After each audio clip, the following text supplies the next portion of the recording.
ಶುಕ್ರ ಸಂಚಾರದಂದೇ ಗಜಕೇಸರಿ ಯೋಗ ಸಿಂಹ ರಾಶಿಯವರಿಗೆ ಏನೇನು ಫಲ. ವೀಕ್ಷಕರೆಲ್ಲರಿಗೂ ವಿಶೇಷ ಕಾರ್ಯಕ್ರಮಕ್ಕೆ ಸ್ವಾಗತ. ಸ್ನೇಹಿತರೆ, ವೈದಿಕ ಜ್ಯೋತಿಷ್ಯದ ಪ್ರಕಾರ ಶುಕ್ರನು ಕರ್ಕಾಟಕ ರಾಶಿಗೆ ಸಾಗುವ ಜೊತೆಗೆ ಗಜಕೇಸರಿ ರಾಜಯೋಗ ರೂಪುಗೊಳ್ಳುತ್ತಿರುವುದು ಜ್ಯೋತಿಷ್ಯ ದೃಷ್ಟಿಯಿಂದ ಅತ್ಯಂತ ಮಹತ್ವದ ಹಾಗೂ ಶುಭಕರ ಸಂಯೋಜನೆ ಎಂದು ಪರಿಗಣಿಸಲಾಗಿದೆ.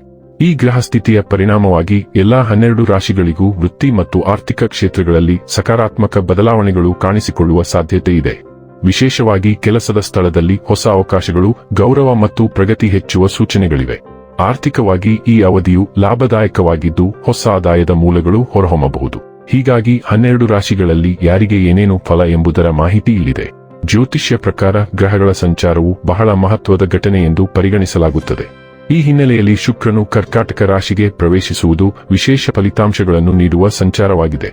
ಜೂನ್ ತಿಂಗಳಿನ 8ನೇ ತಾರೀಕಿನ ಸೋಮವಾರದಿಂದ ಶುಕ್ರನು ಕರ್ಕಾಟಕ ರಾಶಿಗೆ ಪ್ರವೇಶಿಸುತ್ತಾನೆ. ಅಲ್ಲಿ ಈಗಾಗಲೇ ಗುರುನು ಸ್ಥಿತಿಯಲ್ಲಿದ್ದಾನೆ. ಈ 2 ಶುಭ ಗ್ರಹಗಳ ಸಂಯೋಗದಿಂದ ಗಜಲಕ್ಷ್ಮಿ ಯೋಗ ರೂಪುಗೊಳ್ಳುತ್ತದೆ. ಶುಕ್ರನು ಜುಲೈ ತಿಂಗಳಿನ 4ನೇ ತಾರೀಕಿನವರೆಗೆ ಕರ್ಕಾಟಕ ರಾಶಿಯಲ್ಲಿ ಸ್ಥಿತಿಯಾಗಿರುತ್ತಾನೆ. ಈ ಸಂಚಾರವು ಭೌತಿಕ ಸೌಕರ್ಯಗಳು, ಆರ್ಥಿಕ ಸಮೃದ್ಧಿ ಮತ್ತು ಜೀವನದಲ್ಲಿ ಸ್ಥಿರತೆಯನ್ನು ಹೆಚ್ಚಿಸುವ ಸೂಚನೆ ನೀಡುತ್ತದೆ. ಶುಕ್ರ ಮತ್ತು ಗುರುವಿನ ಈ ಸಂಯೋಗವು ವ್ಯಕ್ತಿಗಳ ಜೀವನದಲ್ಲಿ ಸಕಾರಾತ್ಮಕ ಶಕ್ತಿ ಮತ್ತು ಉತ್ತಮ ಅವಕಾಶಗಳನ್ನು ತರುತ್ತದೆ ಎಂದು ಜ್ಯೋತಿಷ್ಯ ಶಾಸ್ತ್ರದಲ್ಲಿ ಹೇಳಲಾಗಿದೆ. ಒಟ್ಟಾರೆಯಾಗಿ ಇದು ಸಂಪತ್ತು, ಸೌಭಾಗ್ಯ ಮತ್ತು ಸುಖ ಸಮೃದ್ಧಿಗೆ ಸಂಬಂಧಿಸಿದ ಶುಭ ಕಾಲವೆಂದು ಪರಿಗಣಿಸಲಾಗುತ್ತದೆ. ಹಾಗಾದರೆ ಎಂದಿನಂತೆ ನಮ್ಮ ವಿನಂತಿ ಎಂದರೆ, ನೀವಿನ್ನೂ ನಮ್ಮ ಚಾನೆಲ್ ಅನ್ನು ಸಬ್ಸ್ಕ್ರೈಬ್ ಮಾಡಿಲ್ಲವೆಂದರೆ ದಯವಿಟ್ಟು ಈಗಲೇ ನಮ್ಮ ಚಾನೆಲ್ ಅನ್ನು ಸಬ್ಸ್ಕ್ರೈಬ್ ಮಾಡಿ. ಹಾಗೆ ನಿರಂತರ ವಿಡಿಯೋ ಅಪ್ಡೇಟ್ಸ್ಗಳಿಗಾಗಿ ತಪ್ಪದೇ ಪಕ್ಕದ ಬೆಲ್ ಐಕಾನ್ ಬಟನ್ ಕೂಡ ಕ್ಲಿಕ್ ಮಾಡಿ.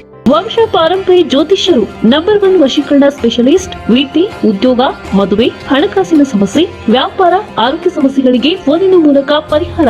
ಇಂದೇ ಕರೆ ಮಾಡಿ. ಸ್ನೇಹಿತರೆ, ಸಿಂಹ ರಾಶಿಯವರಿಗೆ ಈ ಅವಧಿಯಲ್ಲಿ ಹಣಕಾಸಿನ ವಿಷಯಗಳಲ್ಲಿ ವಿಶೇಷ ಎಚ್ಚರಿಕೆ ಅಗತ್ಯವಿದೆ. ಯಾವುದೇ ಹೂಡಿಕೆ, ಸಾಲ ಅಥವಾ ದೊಡ್ಡ ಹಣಕಾಸಿನ ನಿರ್ಧಾರಗಳನ್ನು ಕೈಗೊಳ್ಳುವ ಮೊದಲು ಸಂಪೂರ್ಣ ಪರಿಶೀಲನೆ ಮಾಡುವುದು ಒಳಿತು. ಆತುರದ ನಿರ್ಧಾರಗಳಿಂದ ತಪ್ಪುಗಳ ಸಂಭವ ಹೆಚ್ಚಾಗಬಹುದು. ಆದರೆ ವೃತ್ತಿ ಜೀವನದ ದೃಷ್ಟಿಯಿಂದ ಹೊಸ ಅವಕಾಶಗಳು ಎದುರಾಗುವ ಸಾಧ್ಯತೆ ಇದೆ. ಕೆಲಸದ ಸ್ಥಳದಲ್ಲಿ ಹೊಸ ಜವಾಬ್ದಾರಿಗಳು ಅಥವಾ ಪ್ರಗತಿಯ ಮಾರ್ಗಗಳು ತೆರೆದುಕೊಳ್ಳಬಹುದು. ನಿಮ್ಮ ಕೌಶಲ್ಯ ಮತ್ತು ನಾಯಕತ್ವ ಗುಣಗಳು ಗಮನ ಸೆಳೆಯುವ ಸಾಧ್ಯತೆ ಇದೆ. ಒಟ್ಟಾರೆಯಾಗಿ ಹಣಕಾಸಿನಲ್ಲಿ ಜಾಗರೂಕತೆ ಮತ್ತು ವೃತ್ತಿಯಲ್ಲಿ ಸಕ್ರಿಯತೆ ಇವೆರಡನ್ನು ಸಮತೋಲನದಲ್ಲಿ ಕಾಯ್ದುಕೊಳ್ಳುವುದು ಈ ಅವಧಿಯ ಯಶಸ್ಸಿಗೆ ಪ್ರಮುಖವಾಗಿರುತ್ತದೆ. ಕೆಲವು ಒಳ್ಳೆಯ ಸುದ್ದಿಗಳನ್ನು ತರುತ್ತದೆ. ನೀವು ಉತ್ತಮ ಆರ್ಥಿಕ ಲಾಭವನ್ನು ಪಡೆಯಬಹುದು. ಹೊಸ ಆದಾಯದ ಮೂಲಗಳನ್ನು ರಚಿಸಬಹುದು. ಇದರಿಂದಾಗಿ ಆರ್ಥಿಕ ಪರಿಸ್ಥಿತಿಯು ಮೊದಲಿಗಿಂತ ಉತ್ತಮವಾಗಿರುತ್ತದೆ. ವೈವಾಹಿಕ ಜೀವನ ಉತ್ತಮವಾಗಿರುತ್ತದೆ. ನಿಮ್ಮ ಸಂಗಾತಿಯೊಂದಿಗಿನ ಸಂಬಂಧವು ಮೊದಲಿಗಿಂತ ಉತ್ತಮವಾಗಿರುತ್ತದೆ. ಉದ್ಯಮಿಗಳಿಗೆ ಉತ್ತಮ ಸಮಯ. ಹೊಸ ಡೀಲ್ಗಳನ್ನು ಕಾಣಬಹುದು. ಇದರಲ್ಲಿ ನೀವು ದೊಡ್ಡ ಲಾಭವನ್ನು ಗಳಿಸಬಹುದು. ಕೌಟುಂಬಿಕ ಜೀವನದಲ್ಲೂ ಮಧುರತೆ ಇರುತ್ತದೆ. ಈ ರಾಶಿಯವರು ಈ ಸಂದರ್ಭದಲ್ಲಿ ತಮ್ಮ ಜೀವನ ಸಂಗಾತಿಯ ಜೊತೆಗೆ ಅತ್ಯುತ್ತಮವಾದ ಕ್ಷಣಗಳನ್ನು ಕಳೆಯಲಿದ್ದಾರೆ. ಜೀವನ ಸಂಗಾತಿಯ ಪ್ರತಿಯೊಂದು ಕಷ್ಟ ಸುಖಗಳನ್ನು ಕೂಡ ನೀವು ಅರ್ಥ ಮಾಡಿಕೊಳ್ಳಲಿದ್ದೀರಿ ಹಾಗೂ ನಿಮ್ಮ ಪ್ರತಿಯೊಂದು ಕಷ್ಟ ಸುಖಗಳನ್ನು ಅವರು ಕೂಡ ಅರ್ಥ ಮಾಡಿಕೊಂಡು ಪರಸ್ಪರ ಅನ್ಯೋನ್ಯವಾಗಿ ಜೀವನ ನಡೆಸುವಂತಹ ರಹಸ್ಯದ ಗುಟ್ಟನ್ನು ಈ ಸಂದರ್ಭದಲ್ಲಿ ನೀವಿಬ್ಬರೂ ಕೂಡ ಅರ್ಥ ಮಾಡಿಕೊಳ್ಳಲಿದ್ದೀರಿ. ಈ ರಾಶಿಯಡಿಯಲ್ಲಿ ಜನಿಸಿದ ಜನರು ತಮ್ಮ ಅದೃಷ್ಟದಲ್ಲಿ ಅಗಾಧವಾದ ಬೆಳವಣಿಗೆಯನ್ನು ಅನುಭವಿಸಬಹುದು. ದೀರ್ಘಕಾಲದಿಂದ ಬಾಕಿ ಉಳಿದಿರುವ ಕೆಲಸಗಳನ್ನು ಪೂರ್ಣಗೊಳಿಸುವುದರ ಜೊತೆಗೆ ಆರ್ಥಿಕ ಲಾಭವೂ ಇರಬಹುದು. ದೀರ್ಘಕಾಲದ ಒತ್ತಡದಿಂದ ನೀವು ಪರಿಹಾರ ಪಡೆಯಬಹುದು. ನಿಮ್ಮ ಕುಟುಂಬದೊಂದಿಗೆ ನೀವು ಉತ್ತಮ ಸಮಯವನ್ನು ಕಳೆಯಬಹುದು. ಆತ್ಮವಿಶ್ವಾಸ ವೇಗವಾಗಿ ಹೆಚ್ಚಾಗಬಹುದು. ವ್ಯವಹಾರದಲ್ಲಿ ನೀವು ಸಾಕಷ್ಟು ಲಾಭವನ್ನು ಪಡೆಯಬಹುದು. ಆತ್ಮವಿಶ್ವಾಸ ವೇಗವಾಗಿ ಹೆಚ್ಚಾಗಬಹುದು. ವ್ಯವಹಾರದಲ್ಲಿ ನೀವು ಬಯಸಿದ ಯಶಸ್ಸನ್ನು ಸಾಧಿಸಬಹುದು. ಸಮಾಜದಲ್ಲಿ ಗೌರವ ಮತ್ತು ಗೌರವ ವೇಗವಾಗಿ ಹೆಚ್ಚಾಗಬಹುದು. ಆರ್ಥಿಕ ಪರಿಸ್ಥಿತಿ ಉತ್ತಮವಾಗಿರಲಿದೆ.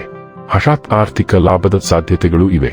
ವೀಕ್ಷಕರೇ, ಇದಾಗಿತ್ತು ಸಿಂಹ ರಾಶಿಯ ಜಾತಕದವರ ಗಜಕೇಸರಿ ಯೋಗ ಫಲದ ಮಾಹಿತಿ ಇಷ್ಟವಾದರೆ ವಿಡಿಯೋವನ್ನು ಲೈಕ್ ಮತ್ತು ಶೇರ್ ಮಾಡಿ. ಜೈ ಶ್ರೀರಾಮ್. ಕಾಮೆಂಟ್ ಬಾಕ್ಸ್ನಲ್ಲಿ ಬರೆಯಿರಿ. ಹಾಗೆ ಚಾನೆಲ್ ಸಬ್ಸ್ಕ್ರೈಬ್ ಮಾಡುವುದರ ಜೊತೆಗೆ ನಿರಂತರ ವಿಡಿಯೋ ಅಪ್ಡೇಟ್ಸ್ಗಳಿಗಾಗಿ ಪಕ್ಕದ ಬೆಲ್ ಐಕಾನ್ ಕ್ಲಿಕ್ ಮಾಡಿ.